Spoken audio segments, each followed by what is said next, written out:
पाकुड़ के चर्चित समाज सेवी लुत्फुल हक ने एक बार फिर जिले वासियों को गर्वित किया है। लुत्फुल हक को समाज सेवा के क्षेत्र में उत्कृष्ट कार्य हेतु चीन के मकाऊ में आइकन ऑफ हिंदुस्तान अवार्ड से सम्मानित किया गया है। हिंदुस्तान अखबार के प्रधान संपादक शशि शेखर ने अपने हाथों लुत्फुल हक को अवार्ड प्रदान किया है। आयोजित सम्मान समारोह में देश के विभिन्न हिस्सों से दर्जनों जानी मानी हस्तियां शामिल हुए। इनमें लुत्फुल हक का नाम भी शामिल किया गया था। असहाय और जरूरतमंद लोगों को मदद पहुंचाना लुत्फुल हक की पहचान बन चुकी है। अवार्ड प्रदान के दौरान लुत्फुल हक की दरिया दिली से खुश होकर हिंदुस्तान अखबार के प्रधान संपादक शशि शेखर भी खुद को रोक नहीं पाए और उन्होंने लुत्फुल हक की तारीफों के पुल बांध दिए। प्रधान संपादक शशि शेखर ने लुत्फुल हक के सामाजिक कार्यों की जमकर तारीफ की। उन्होंने कहा कि गरीबों की मसीहा बनकर जो काम सालों से करते आ रहे हैं वह वाकई में प्रेरणादायक और प्रशंसनीय है।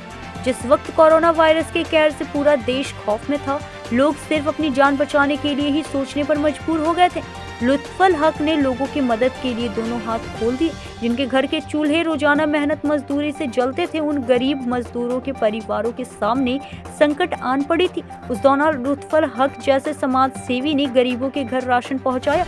लोगों की जान बचाने के लिए उन्होंने अस्पताल में ऑक्सीजन सिलेंडर, सैनिटाइजर और मास्क मुहैया कराया। पाकुड़ रेलवे स्टेशन में रोजाना लगभग 300 गरीबों को हर दिन भोजन कराया जा रहा है। आर्थिक रूप से मदद पहुंचाकर गरीब बेटियों की शादी में सहयोग का उनका घर बसाकर गरीब बेटियों की शादी में सहयोग कर उनका घर बसा रहे हैं। लुत्फुल हक गरीबों की उम्मीद बन गए हैं। निश्चित रूप से लुत्फुल हक समाज के लिए प्रेरणा स्रोत बन गए हैं। इधर लुत्फुल हक ने दूरभाष पर कहा कि शशि शेखर जी का मैं शुक्रगुजार हूँ, जिन्होंने मुझे इस मंच पर सम्मानित किया। यह सम्मान मैं उन बेबस भाई बहनों और माताओं को समर्पित करना चाहूँगा जिनकी दुआओं ने मुझे यहाँ तक पहुँचाया। मेरी उन भाई बहनों और माताओं के आशीर्वाद से ही मुझे यह सम्मान नसीब हुआ है। निश्चित रूप से समाज सेवा में मुझे इससे हौसला मिलेगा। लुत्फुल हक ने कहा कि मैं खुदा से बस यही दुआ मांगता हूँ कि इसी तरह गरीबों की सेवा का अवसर मिलता रहे। पाकुड़ से सुदीप कुमार त्रिवेदी की रिपोर्ट।